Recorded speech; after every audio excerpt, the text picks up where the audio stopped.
Hello, I'm Janet Morena, Executive Director of Priests for Life. Welcome to Just Ask Janet.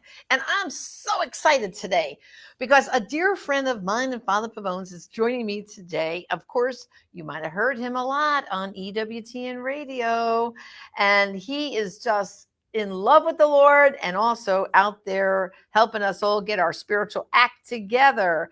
So welcome to the program, Deacon Harold Burke-Sivers.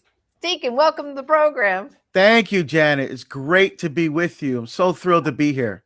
I'm thrilled to have you. And listen, I'm going to ask you first a little vocational question. All right. I know you were in law enforcement, and tell us briefly about that. But then how did you make the leap into the diaconate? Okay. Okay, sure. Um, so we're immigrants to the United States, born in Barbados, and we're first generation to come to the United States. And so my mom was the first Catholic. She was a convert from Methodism, and I am the first baptized Catholic in my family. So my mom worked really hard to make sure we had great educational opportunities, and I became the first person in my family to go to college. And during college, I had an academic scholarship, but back then at Notre Dame, the only students that got full rides were athletes and PhD students. So I had to take a job on campus, which was interning at the campus police department. And so I was also discerning monastic life at the time. So after I graduated, I continued to work for the police department full time for another year and then joined the monastery. When I discerned out of monastic life, I met my wife, or the woman who ended up being my wife. We moved to the West Coast, and I still felt, and I got back into law enforcement, and I still felt that pull, that tug, that attraction. And so when we got to Oregon, where my wife is from, I discovered the diaconate.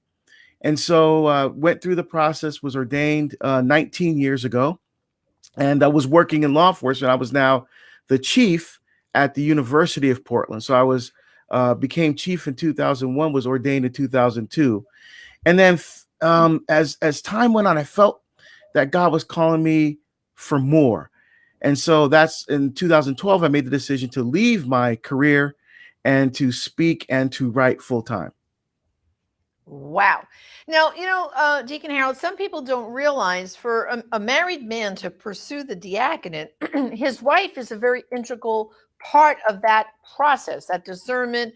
And then during the course of the formation, the wives get very involved. Can you tell us a little bit? Because, maybe people are watching right now and some men are saying, maybe God's calling me to this. Or maybe there's a wife watching saying, my husband might make a good deacon.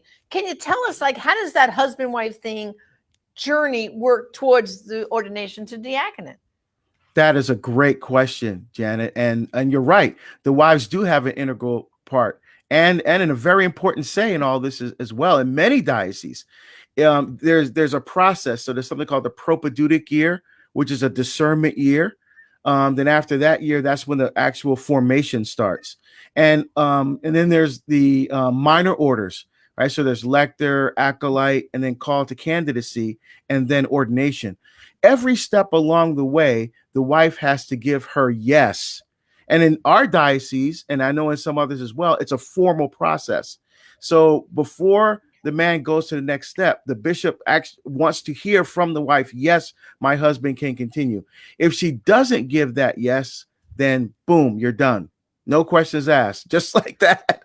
So the wife is integral because the church wants to ensure that the husband who is serving, that's what the word deacon means, diakonia in Greek means to serve, that he's serving well in his family with his wife and his children.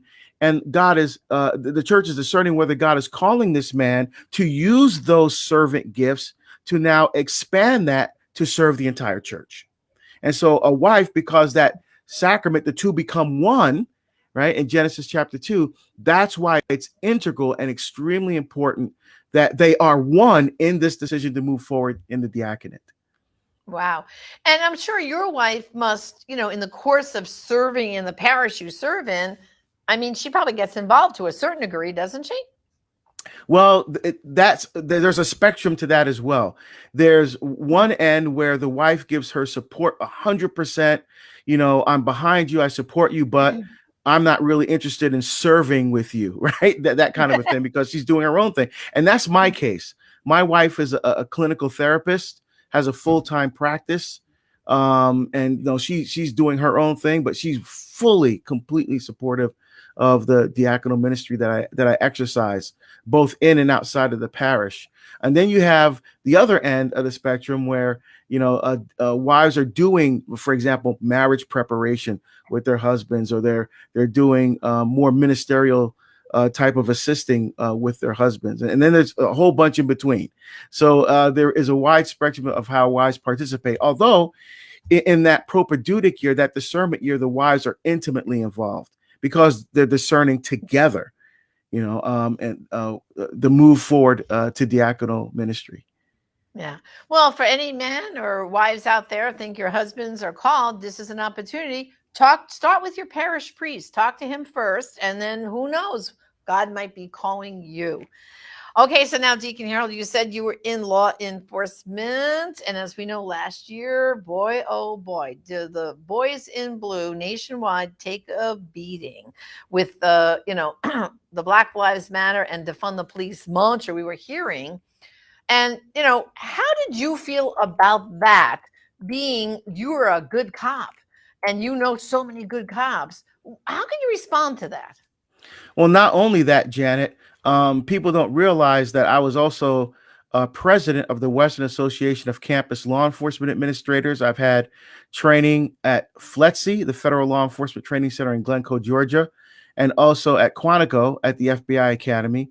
And I also was selected by 2 successive governors to be on the Department of Public Safety Standards and Training for the state of Oregon, which trains police officers.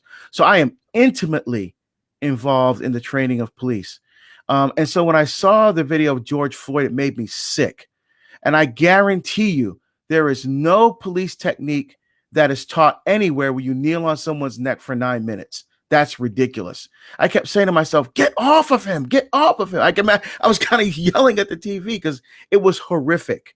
Now, have I had to put people to the ground? Yes. Have I had to kneel on people? Yes. But you take those actions to protect them and to protect yourself, to keep yourself, others safe. And once they are under control, then everything stops. It's that simple, but that's not what happened there. Here's what I think the problem is. In the police academy, what they don't do, and when you talk about not defund the police, that's ridiculous. Police reform, yes, I'll be the first one to say yes to that. Why?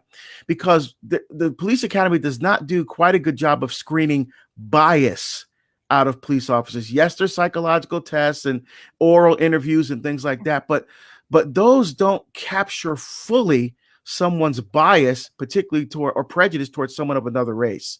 And so what we're doing is we're teaching these officers techniques, and they're combining these techniques with their bias, and that's what's causing the problem. So I think we need to take a step back and look at how we can better screen for biases and prejudice, and in some cases racism, and do a better job of not only screening those guys out, but identifying it, and maybe through some training and development to help see the humanity in the person standing in front of you. That's right. I mean, if anything, Deacon Harold, wouldn't you say it's more like don't defund the police? We need more funding of the police so that there is more training post academy down the road, continuing. I was a teacher for like 12 years, New York City Board of Ed. We always had staff development, teacher training ongoing. And so it seems to me no brainer. The police should be budgeted more training. Wouldn't you say that's the solution? More training? Yes, I would say that. And the thing is this, when you're dealing with people, at least for me, and talking with a number of law enforcement officers, it's difficult to deal with, particularly people with mental health issues or drug issues. Because I remember once myself, we were talking with a guy who was really high, and I was using verbal de-escalation techniques. And my officers were there, and I showed up at the scene because I was training the officers on using verbal techniques and not so much using the other tools that we use in the force continuum, like pepper spray and the aspartame and all that stuff. So I was there verbally de-escalation. It was going great. I'm thought, yes, we have this guy under control. Everything's great. And all of a sudden, out of nowhere, he lunges at me. I'm like, oh no. And then bam, we had to take him to the ground and cuff him. But so some of these things are very volatile. And I don't think people realize that or understand that. Most cops out there get it. And they're trying to be good humanitarians when they're dealing with this. But you're right. We need to be trained on when we have someone with a mental health issue, how do we approach that? Someone that's maybe schizophrenic, realizing that some of these people may have served our country as veterans. Some of them may have just hit on bad times. They lost a job and then one thing led to another. Now they're on the street. So we have to see that humanity in the person and realize that we're responding to a situation that this person is causing, but this is a human being made in the image and likeness of God. And so we have to think that way. And what we're trying to do is help the person. We're not trying to hurt them. We're not trying to harm them. Right. So I think you're right. I think training needs to be given to officers. We can better be trained to deal with those difficult situations. Well, and that's kind of like what Mother Teresa said, that the people she would minister to would learn about Jesus by encountering her. And so I think that's what you're saying. It's our way of reaching out to these people. They see that calm officer, that well-trained officer that is not being confrontational initially, but trying to diffuse the situation. So now I'd like to switch gears just a little bit and say, okay, we know all last year we heard about Black Lives Matter. And of course, here at Priests for Life, we want to say all lives do matter. All, races from the womb to the tomb matters. And what can you say about the whole life issue in regard to that? About, we're one human race, one human blood. And, what's your feeling on all that? Yeah. So what we have to do is we have to separate Black Lives Matter, the words, from the movement. Okay. Because they become conflated. There is nothing wrong with the actual term Black Lives Matter. And of course, as you correctly said, Janet, all lives matter, of course. But we have to be careful here because when we say the term as a social construct, Black Lives Matter, what we're saying is there's a group of people who recognize that they've been disenfranchised because of slavery and Jim Crow laws and these kinds of things. And they're just bringing attention to the fact that, hey, we're here. We want to hear our voices heard. We have issues that we're dealing with in the culture that we want attention brought to those things so that we can bring healing and reconciliation, so that we can create better opportunities for our families. I mean, there's nothing wrong with that. So when people say, well, that doesn't matter, all lives matter, just out of hand, in a sense, you're dismissing the legitimate needs and concerns of a particular group of people. Now, but when you say Black Lives Matter, the organization, that clearly no Catholic can support that. I'm writing about this right now. I'm writing a book called A Civilization of Love, a Catholic response to racism. And I'm pointing out in that book that the organization itself, it really doesn't care about Black Lives Mattering. What it is trying to deconstruct the nuclear family. That's its goal. And it's using Black Lives Matter as a veneer. And the problem is, Janet, is that the Black Lives Matter, the words, social construct, has become conflated and confused with the Black Lives Matter movement. And so now they're all together and people can't separate them out. And so, for example, I was going to do a radio show for a podcast in Australia, in Sydney, Australia. And the guy put out an advertisement on Instagram. Deacon Harold is going to talk about Black Lives Matter, which I was going to explain what I just did now. The words versus the movement. And people automatically thought, just by looking at the advertisements, I was supporting Black Lives Matter movement. And so people started defriending me. They started sending me nasty notes and emails. I'm like, what are you guys doing? And so the guy hosting the show said, should I take it down? I'm like, nope. Because now they have to actually listen to what I have to say about this. So it's become very confused. And so that's what I'm going to attempt to do, Janet, to separate the words from the movement. Great. And of course, I know President Trump started working on this. the last year of his presidency, making Juneteenth a federal holiday, which finally came into fruition this year. And I have to say, like, I knew about Juneteenth for over a decade or more, very familiar with Juneteenth. But I think finally now nationwide, people are going to learn about Juneteenth. What can you say about that? Yeah, so for those who don't know what that is, when Abraham Lincoln issued the Emancipation Proclamation, all of a sudden everybody just wasn't freed like that. So what Juneteenth is, it's celebrating the day when the Emancipation Proclamation finally filtered its way down to the last plantation, and the last slaves were finally freed. And so that was a process. It took a while. And so we say Juneteenth, that was the day. I think Texas was the state where the Right. last slaves were freed.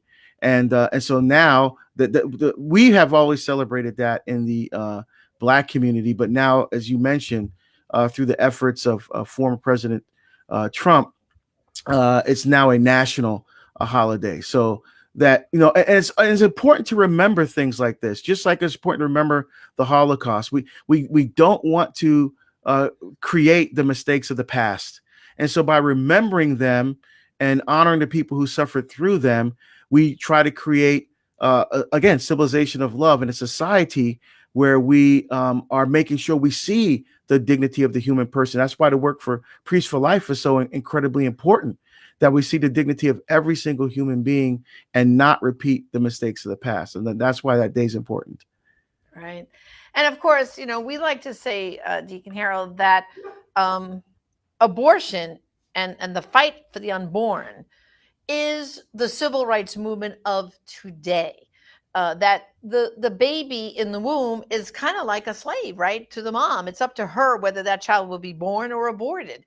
What can you say about this whole concept? Do you like that concept we have here at Priests for Life, civil rights for the unborn? What can you say about that? Well, yes, the thing about it is, Janet, is it's really a life and death issue that's become politicized.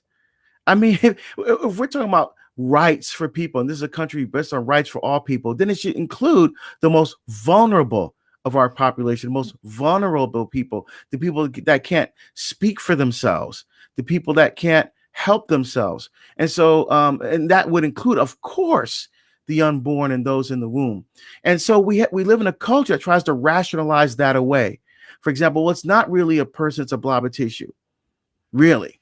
So when you get pregnant and you show your husband the test, oh, we have a brick, we have a slice of pizza, we have a piece of wood, and at some point it'll become a baby. No, nobody does that. Come on, everybody knows it's a life. But what they have to do in order to rationalize taking that innocent life is to say that that is not a person at all. That's what Hitler did. That's what they did during slavery. The Dred Scott versus John F. Sanford decision in 1857 said that Black people were property and not human beings. Of course, you have to say that if you're going to enslave someone, because if you see the person as a human being made in God's image and likeness, then they have rights and you can't enslave them. But by saying they're not human beings, then you can impose your will on them. And that's exactly what happened in this country before 1973, and that's what's happening now. And you're right, the unborn are the should be the new civil rights movement proponents. Yeah, absolutely. Well, and of course, Deacon Harold, as you know, in the Black community, they are targeted by Planned Parenthood. I know in New York City, where I am originally from, more Black babies are aborted in New York City than are born. And if you look at the demographics of where Planned Parenthoods are, they're like circled around all the Black neighborhoods, like so many of them. I mean, there's one place in downtown LA, Deacon Harold, I think there's about, between Planned Parenthood and freestanding other abortion clinics, there used to be a dozen. I think they've whittled it down to about 8 in a 2-mile radius. Now, if that's not targeting, what is? I mean, what can you say about that? It's so blatant and obvious. And yet, when you look at the politicians, right, you have the Black Caucus, right, the NAACP, all these Black organizations, they're pro-abortion, And they're helping Planned Parenthood, the very organization that is now training their guns on the Black community. What can we say about that? Well, here's the thing. Margaret Sanger, without question or without doubt, was a eugenicist. If you read her writings, and I'm going to bring this out very clearly in the book. In fact, in my last book on the legacy of Father Augustus Tolton, the first Black priest in the United States, I do bring out some of those facts about Planned Parenthood. They particularly target the Black race and people of color, and also those with Down syndrome and those kinds of things. They use words like deformities, human waste. We don't want the Black people to know that we're trying to exterminate them. Those are actual terms that are used by Margaret Sanger in her writings.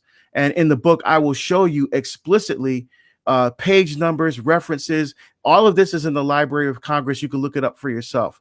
There's no question she was trying to exterminate Black people.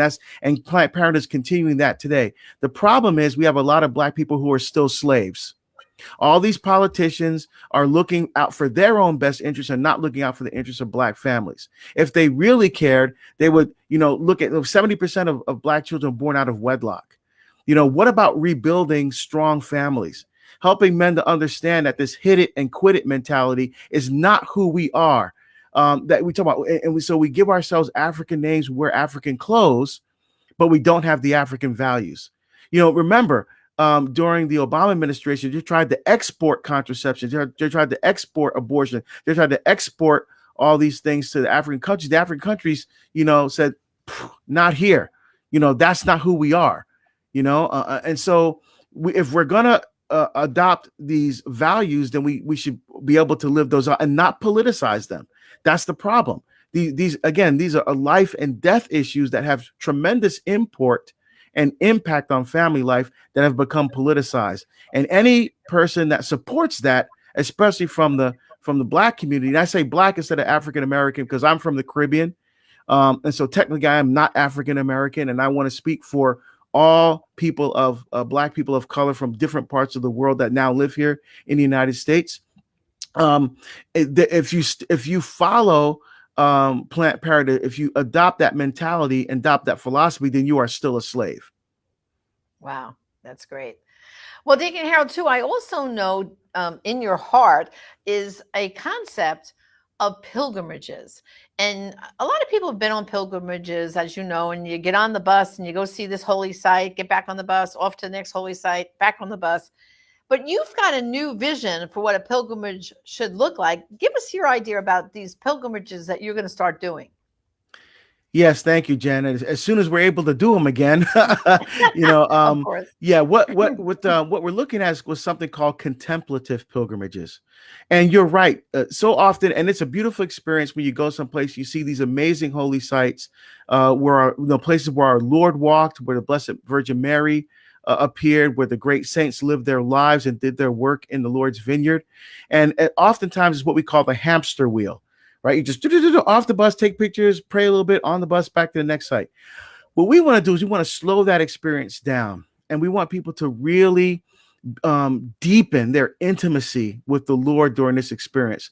So we're going to have, maybe visits to one site a day, and spend the rest of the time in adoration, in scriptural rosaries, in confession and Eucharistic adoration, with short vignettes and short talks that draw people deeper into the mystery of the place that we're going to be seeing or visiting that day.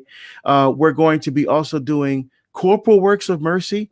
We're going to be working in soup kitchens and doing things like that to really immerse ourselves in the lives of the culture of the time of the saint or our Lord or our Blessed Mother, and really get a deeper feel for what it's like to really live our Catholic faith with passion and conviction, and be a much more prayerful and intimate experience.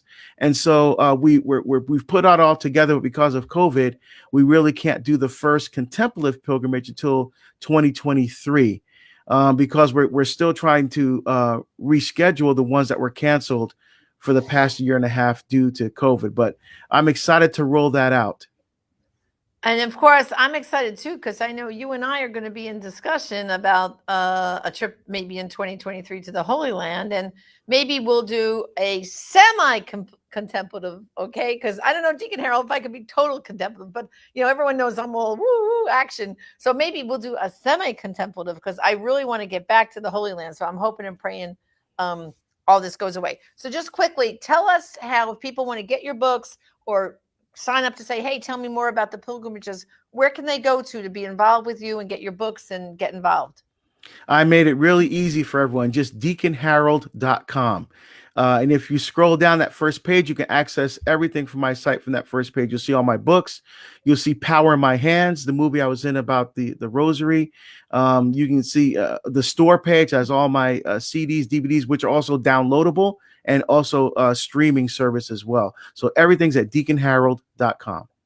And that's where, too, if they say, hey, Deacon Harold, put me on your pilgrimage list. So Yep, when the you can time sign up. comes, we can sign up and know what's going on, right? Exactly right. Yep, exactly right. Exactly. And of course, I'm going to have you back because I think we've got a lot more to talk about, you and I. Oh, A lot absolutely. more Love to to come talk back. about. We've just barely, what should I say, scratched the surface here of what we can be talking about. And listen, I want to thank you too for all you do on race relations, on things for the unborn, and also too about strengthening people in their spiritual lives. I love your concepts of we got to slow things down. Too many of us live in a hamster wheel. And I like that concept, whether it's on a pilgrimage or just in your daily lives. We have to stop the wheel, pick up those rosaries, and be in adoration more. So thank you for joining me today, Deacon Harold. I'm very privileged to have you as my guest here on the program. Thank you, Janet, for having me. I appreciate it very much. Okay, God bless. Well, brothers and sisters, thank you too for joining me on Just Ask Janet. And remember what Deacon Harold said, deaconharold.com, very easy. He's got a new book coming out, so he'll be announcing it there. The pilgrimage idea, I know he and I are going to work on a pilgrimage that we can do together. Just so many exciting things. And I also want to remind you that Deacon Harold also does speaking engagements, so be in touch with him. And remember, brothers and sisters, there are some abortions only you can stop, and some lives only you can save. Join me again next time on Just Ask Janet. God bless.